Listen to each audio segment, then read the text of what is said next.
everyone, it is my turn for a Christmas episode. Unlike Hattie, I haven't put the effort into playing Christmas carols at the top of mine. What a treat. She went over and above the Call of Duty there. Yeah, a bit nervous about video recording it as well, because I don't want to basically I'm too lazy to edit the video and the podcast. So I'm just gonna not edit it. So you're going to get all my ums and ahs and everything, which is very honest, very true, very TMDTA. So I put a call out on my stories for questions, because I find that your questions really help me kind of come up with things to say, and like the thoughts are all in my head, but kind of like what Hattie said about burnout kind of makes your brain a bit empty. So this was really good for like prompting thoughts, discussion, monologuing, my favourite. Yeah, I try not to use the word burnout too much anymore, because I feel like, again, it's become a bit of like just a popularised term for just being like overly tired. But I genuinely do think that December is particularly kind of a burnout time of year. So I think I am burnt out genuinely, and I know that my mum's death had a lot to do with that and all the stuff that I've had to do. So the first question actually from Sophia is, how are you doing? Which is a nice way to open the episode. Although I'm not going to give a concise answer, obviously. How am I doing? So many emotions. Like, I feel relieved to be home. I'll talk more about it, but I just got back from a surprise trip to Zurich to do the Les Mis arena tour, just stepping, and I'm relieved to be home. It was a glorious experience. I'm so glad I did it, but there's something about these few days where people are going home for Christmas. There's a quietness. Although I did just go to Westfield in Stratford, and that was not quiet. But there's like a kind of slowing down happening, and I'm really relieved to be able to take advantage of that by being back in London and being at home and getting my laundry done. I'm sad, and like I feel very quick to kind of jump on and be like, not because it's Christmas and everyone keeps being like, oh, this is such a hard time of year. I don't think Christmas for me has ever been, like, when I was a child it was different, but as an adult, Christmas has never been particularly enjoyable. I'm not a big Christmas person. I find the expectations completely overwhelming, particularly to do with family and being nice to each other. I don't think I'm sad because this is the first Christmas without my mum. I think I'm sad because I'm slowing down, and when I slow down, that's when I feel kind of delayed emotions.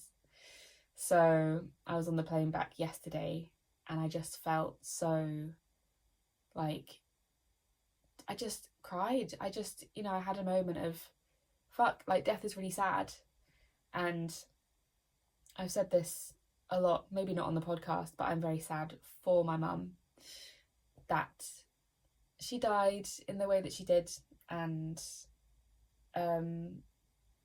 just the way that she was living her life up until her last days was quite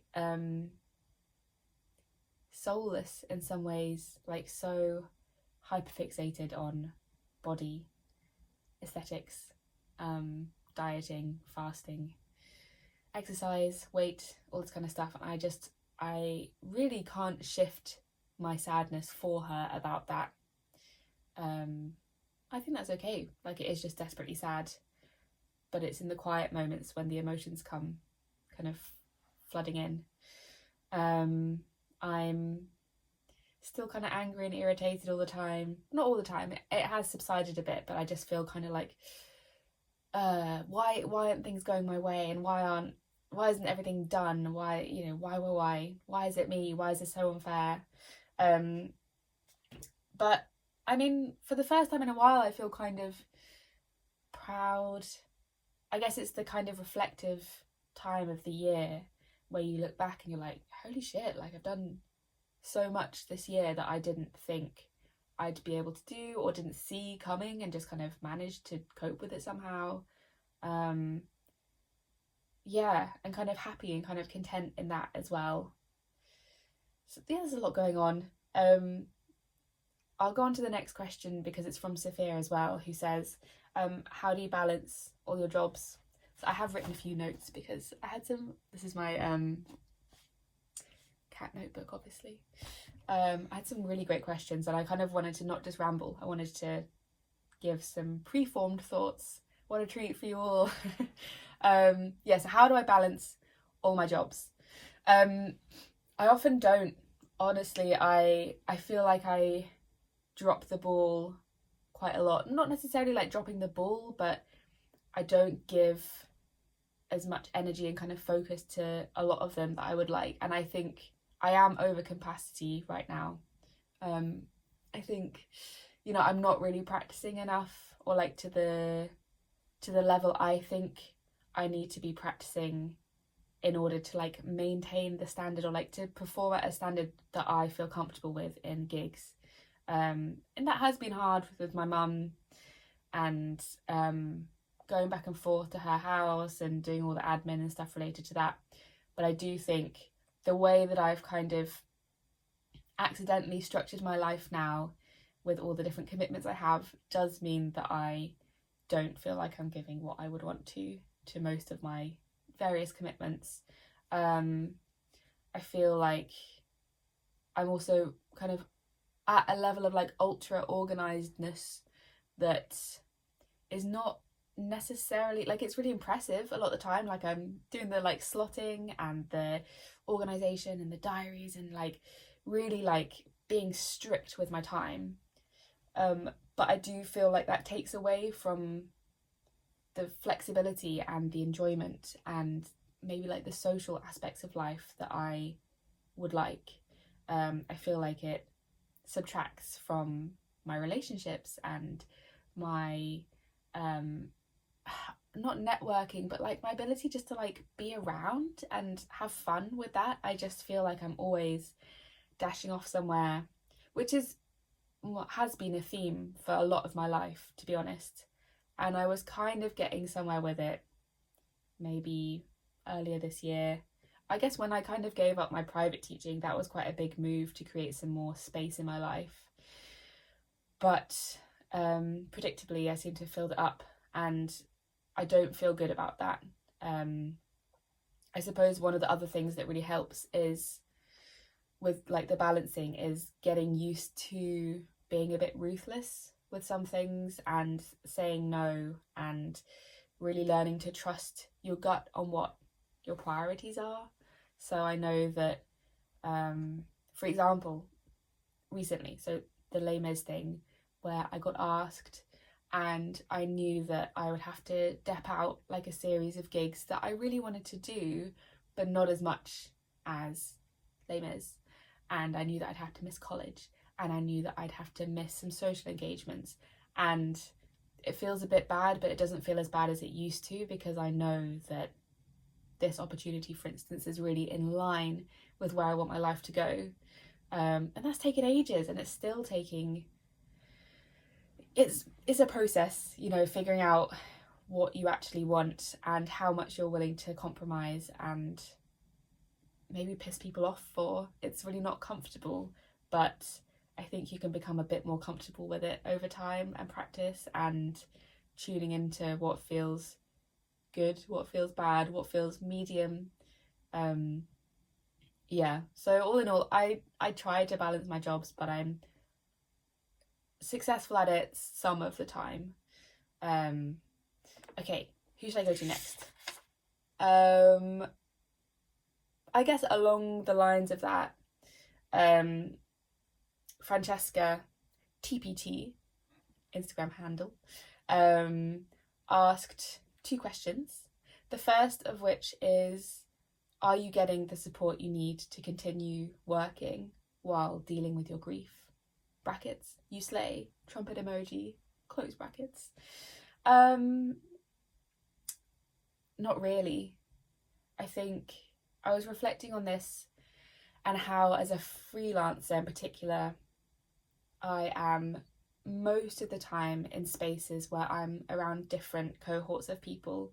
So I'm usually in a mix of people that don't know about it, that do know about it, but then also, especially when you're like a new person in the space, for instance, this past week, you're wanting to make a good impression. You're not wanting to be like, hey guys, can I take this show or this rehearsal off because I'm feeling really shit? You know, that it's just not possible. Or like with teaching, I know that I need to get my hours in, and it's not really a lot of the places that I work are not really the kind of environments at all as a freelancer where you can take that space. I suppose in terms of like personal support, yes and no. I think it still feels quite lonely because I don't think anybody ever has the exact same experience of grief as another person. So even my brother, you know, we're processing things differently. We've never been the kind of siblings to have like big deep chats about things, even though we live together. But then even in friendships and relationships, I feel like people have moved on a bit, and I don't feel comfortable a lot of the time to say,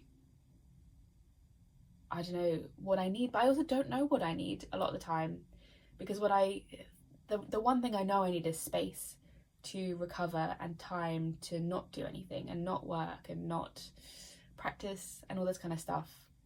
But December hasn't afforded me that, and particularly because you know, death is expensive.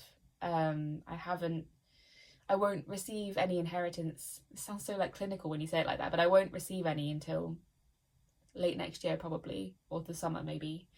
So I've had to keep working in order to afford my mum's house insurance, or, you know, there was one point we were paying her car insurance and paying for the plumber to come and uninstall the colonics machine, like all these little things where you just have to keep working. I had to pay my rent.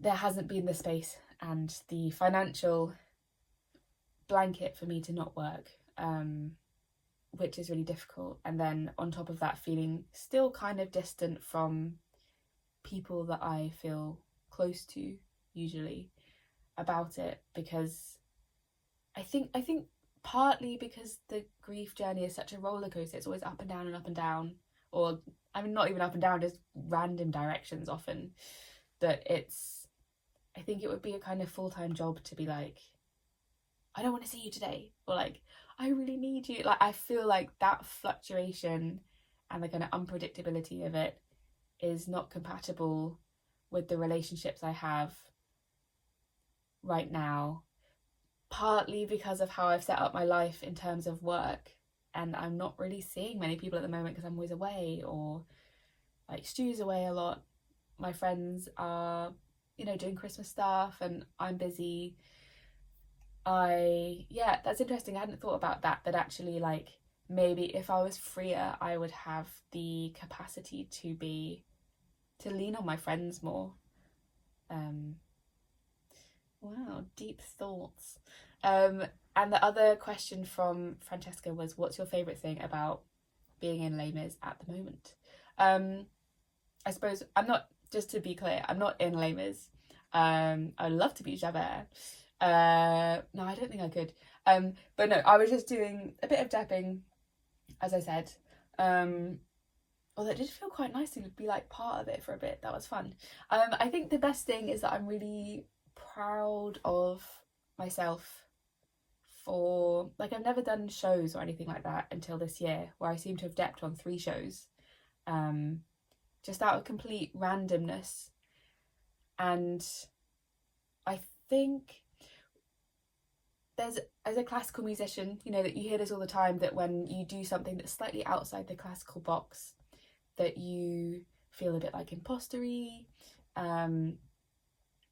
I've had to really trust that I'm a good enough musician to be in these places and to do this work, because ultimately it's just about listening and imitating the style. I mean, Les Mis, a lot of the shows that I've done, or all three of them, had elements of like classical playing in them. One of them, Jerry's Girls, was slightly jazzier, but it's just about being a good musician. You know, you can play your instrument, just listen and copy, or especially when you're depping, you just got to play like the person that you're depping for plays, really, because that's what your job is. Your job is not to reinvent the sound of the ensemble or your part. So yeah, that trust in, you know what, I am good enough to be here. Sometimes I feel that. And also being able to do it again and again. That's the benefit of being in a show, is that if something didn't go so well last time, you just get to do it again. Unlike a classical gig where maybe you get depped in last minute and then there's a bit of a panic and you do like a post-mortem, and you don't get to actually do it again. And that kind of weighs on you a bit. You think, oh, maybe I'm not going to get asked back because of this thing that happened in this one concert. But I feel like with the shows, as long as you can prove that you're able to take on feedback quickly and learn from your mistakes, people knock over stuff all the time in shows. It's never just like perfect every single show. That's been very refreshing as well, but also really good for me to think, okay, well, it didn't go so well this time, or didn't go perfectly, so let's just try again later today when we do the evening show, or tomorrow when we do the next show. That's been really good. And then also Del Nero Carolina, asked, this is related, how does one even get MT work? Been wanting to do it for so long. It's so random. This year has been so random with the gigs that I've had. Sorry, I'm really doing like a Donald Trump here. This is being videoed as well as podcasted. It's all just been about who I know. So I'm saying loads of ums as well, and I can't edit this. This is just a lesson in rejecting perfectionism. So the two shows that I did in the summer were just friends / colleagues who asked me to do a bit of their like depping for them, and I guess I don't really know how one becomes eligible to be asked for that kind of thing, other than being open, like just being able to play in different styles, and I don't know, just being a trustworthy musician. And then you'll just get one thing, and then from that will come other things, but getting that first thing is always really difficult. So for me, that was, I think it was Jerry's Girls first, and I was depping for lovely Becca, who I've done a couple of quintet gigs with before. I guess there's some kind of different styles of playing in that, and then she trusted me with depping a bit of that, and then came the other ones, I guess. But also like the Les Mis one, it was actually, I didn't know the guy I was stepping for. It was an acquaintance or a friend of somebody I did know from the school I teach at. So again, it's just random connections, and I suppose if you really want to pursue it, you've got to find out who plays the whatever part it is in the band, contact them, say, I'd really like to do a sit-in. They will send you the part and maybe a little video of the conductor cam, and you'll go and sit in and do a show, and then if it's good, then you might get asked back. But I suppose you've got to have either a kind of reference. If you don't know the person, they've got to maybe know a mutual acquaintance who can kind of vouch for you, or it's got to be someone you know and they trust you. I'm by no means any expert on this, by the way, but this is just kind of what I've learnt and kind of plan on doing in the future, I guess, because I would like to do more of that kind of work, which also is something that I like. Kudos to you for asking this question, because I think asking or saying that you'd really like to do something that you don't currently do is really scary. I certainly feel a lot of fear around saying I'd like to do more MT work, because I worry that people will hear that and judge me in terms of I'm not good enough or I'm not the kind of player, even though I've done it, like I've done some work. But setting a goal and putting it out there publicly is always very difficult. So yeah, respect. I'm going to jump to, sorry, that was probably really loud on the microphone. I'll jump to Hannah's Harp. Ask me a question. What's a song / piece of work / artwork that you're holding onto with peace and / comfort currently? It's really funny because I feel like when I get asked this kind of question, I feel an instant pressure to say something really cool or unheard of, not mainstream, basically. Because I think there's a lot of shame in really enjoying mainstream art, especially as professional artists and musicians, that we must have the inside gossip or the inside knowledge about what's currently hot, but not too mainstream or a bit weird. Like, I want to be cool. It's like when people's Spotify Wrapped come out and it's all just kind of the same stuff. Nobody's really that original, and if they are, they definitely post their Spotify Wrapped because they're so proud of being not mainstream. So the one piece of music / work that I'm holding on to is honestly just the Wicked soundtrack. It's been such a, it sounds so stupid, but it was such a pivotal moment in my grief. Maybe I told this story on the podcast before, I can't remember at this point. It was so pivotal for me to go and see the film by myself after school and do something for me that I just wept through the whole film. And I think I have told this actually, but yeah, there's something about being able to listen back to the soundtrack of a moment that was really important for me in feeling all these different emotions that weren't just, I wasn't feeling numb when I watched the film. I was feeling all the emotions that come with consuming fiction. And yeah, being able to listen back to that and also listening to uplifting music and letting myself be uplifted by something that is mainstream and is kind of designed to be consumed by the masses is very freeing. Like, not having to work hard to listen to something and just having a good time. So yeah, the Wicked soundtrack, that's my offering for you, Hannah. Thank you. Wow, real life page turns. I've got 3 more questions. Thank you for bearing with. I'm really enjoying this in my cozy office. I guess this is kind of related to Francesca's question about receiving the support whilst working, but dear Robin, asked, I'm curious about methods you might have to self-regulate your emotions in order to make it through performances recently.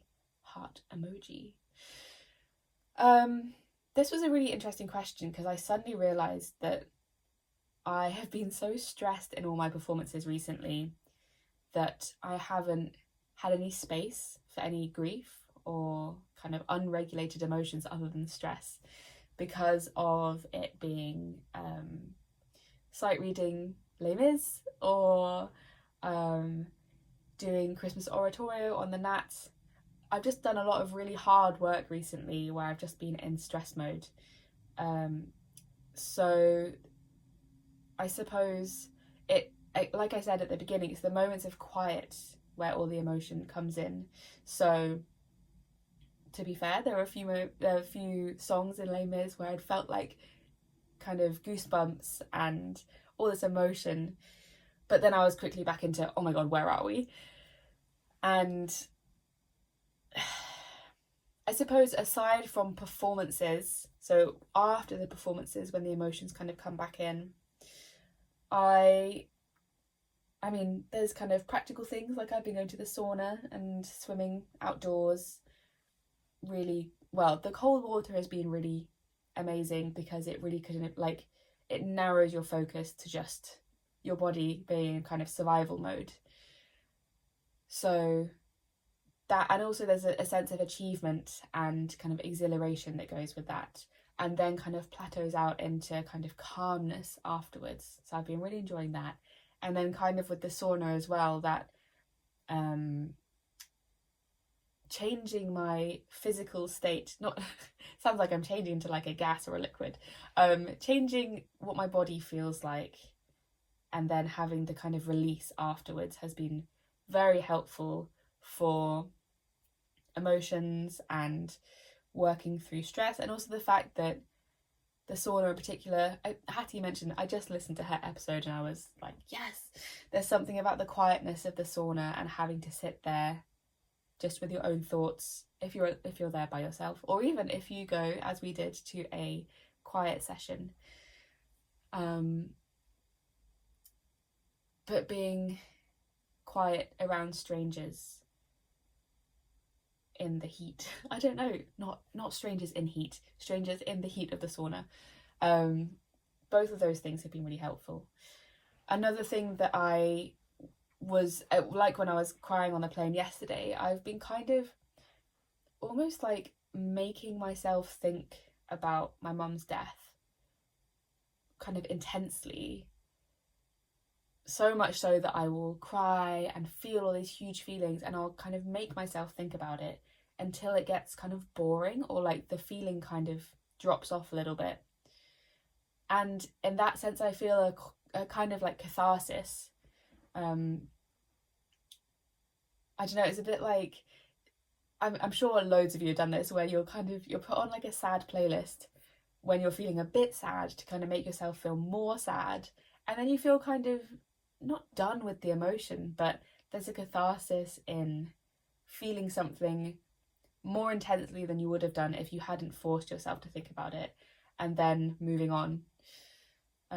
Which I suppose is kind of like the sauna and the cold water thing, where it's like an intense sensation which creates a release afterwards.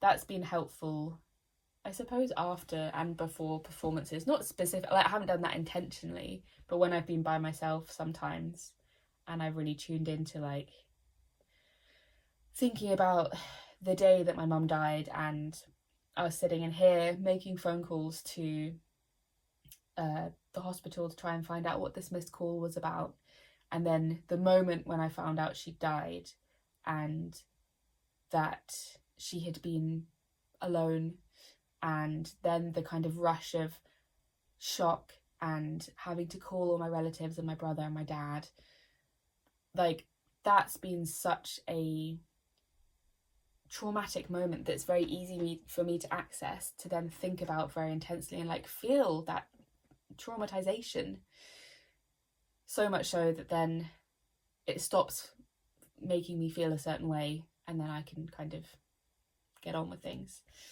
I don't know if that's helpful. It might be wholly unhealthy, but it's working for me right now.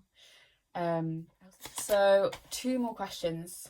Thank you for bearing with, as I said before. Holly, Hol_red said, if comfortable, what was your queer awakening? Brackets. Mine was Kate Bush and Florence and the Machine. Close brackets. Excellent questions, by the way, guys. I have been so impressed. I'm just checking that I haven't missed any before my last one. Yes. Been so impressed by the quality of the questions. Oh my gosh. So my queer awakening, again, an interesting one. So when I was at school, I got accused, this was in an all-girls school, I got accused of being, I can't remember if they said a lesbian or gay. And that felt so painful to me at that point, that, because I don't think we had any queer people in our year that were openly out. So it felt very painful for me to be accused in this way by these kind of popular girls. And so I kind of I didn't push any queer feelings down, but I definitely kind of, well, not at that moment, not intentionally, but I was like, I'm straight, like I like boys.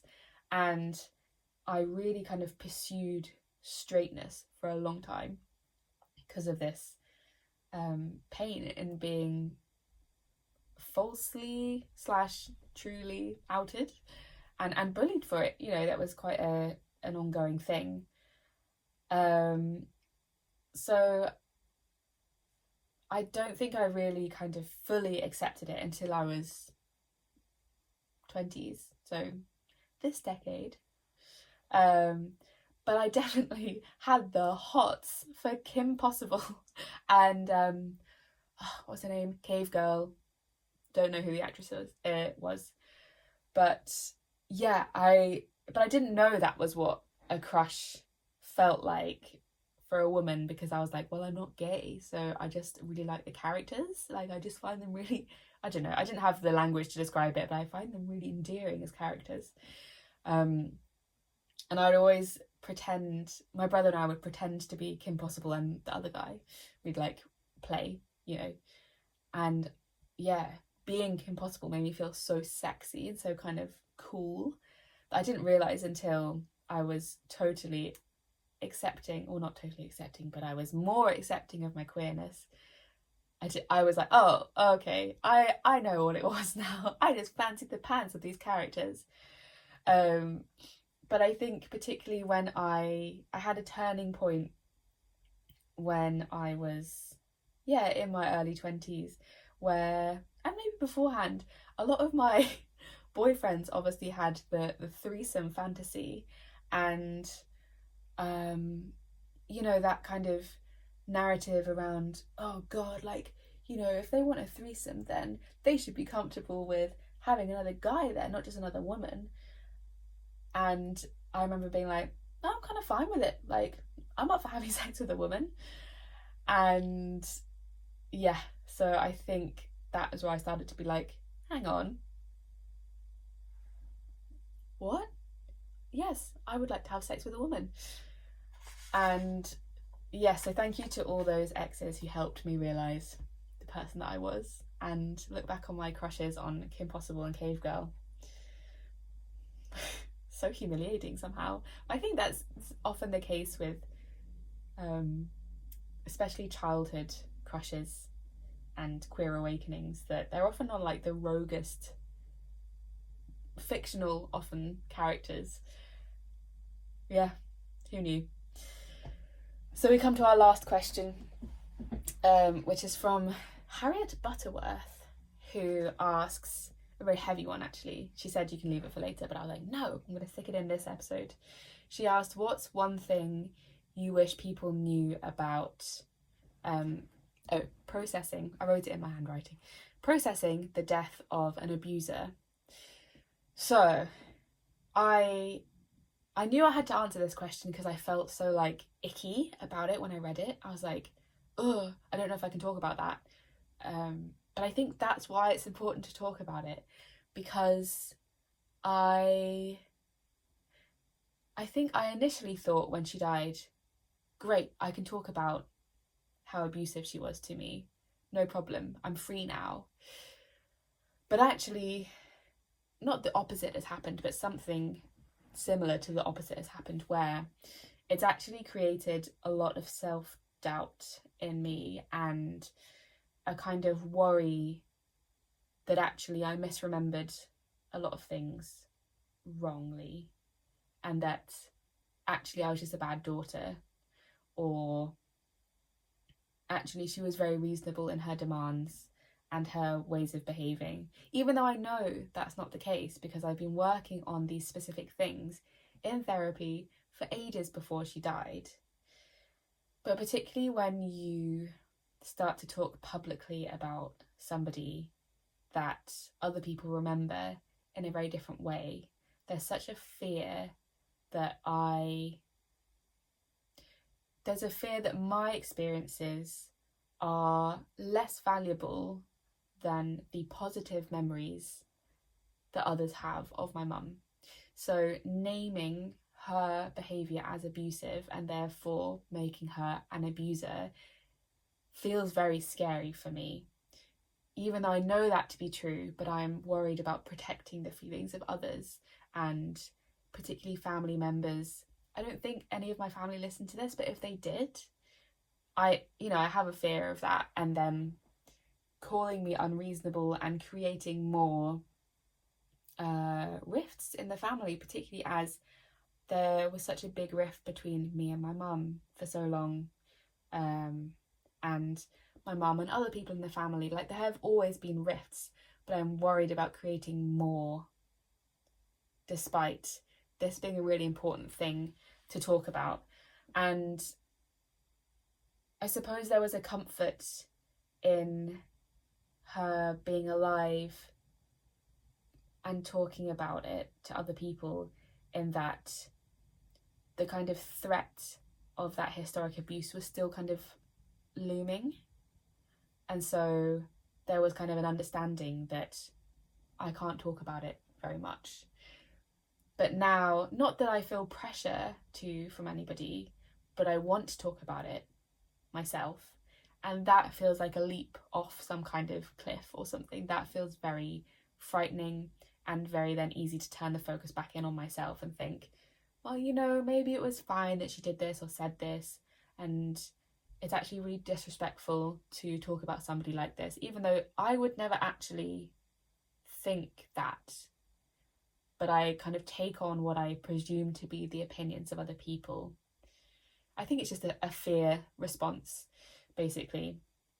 So I suppose that's the one thing, that the view of the scenario, or like the relationship, doesn't become clearer after the death. It actually becomes, or at least for me, it's become murkier, and I worry more that I have more responsibility for the relationship than I did, particularly as a lot of the emotional abuse, and you could argue like physical abuse, in the way that she was kind of making me starve myself and asking me to not come home until I'd lost weight, for instance. It's not physical, like hand on hand, that's not a term, but like physically physical abuse. But there was an element to the fact that she was controlling my body that happened when I was a child and teenager. It's a long time ago, right? Memories, especially traumatic memories, can become hazy, and I worry, even though I know what happened. And she tried to tell me that what I remembered wasn't right. And therefore, in this instance, I'm like, maybe she was right. Maybe I did remember it wrong. So yeah, that's a complex thing that I have to process. And I suppose the other thing, going back to Francesca's question again about receiving the support, I am currently in weekly therapy still, and I have my counselling course, and I have lots of spaces to talk about these things with people. Whether I feel like I can or not is a different question. Whether I feel like I'm in enough stillness to access the emotions is another matter. The stress has really prohibited me from grieving and being in touch with how I feel, apart from being stressed. So yeah, thank you again for all your questions. I've really enjoyed this kind of reflection on the past little bit, really. And as I've proclaimed many a time, I'm not a big Christmas person, so it feels kind of inappropriate for me to wish you kind of happy holidays and stuff. But I suppose what I want to wish you all is like a gentle time. I feel like there has been so much, and there is so much going on for everybody. Almost everybody I speak to has had a really hard year, in some capacity, and I really wish you all the space to recover and tune in. And I know that Christmases and holidays can be so difficult with families and friends, and choosing one family member to go and see over another, or going to see your partner's parents, or there's a lot of choices and expectations to be made. And I hope that you can make decisions that feel good for you, but also to be gentle with yourself when ultimately you have to make decisions to appease other people, because we can't be the perfect self-advocates all the time. So this is me signing off for the year, I guess, and very much looking forward to continuing this space in 2025. Thank you all for your support over the past few months in particular. I have a lot of kind of parasocial relationships with people through the podcast, but I even though talking about stuff and feeling supported is very difficult, I do feel that love from you all, and I feel inordinately lucky. I don't know if that's the right word to use, but there we go. It's on the record now. So yeah, happy holidays and a happy new year.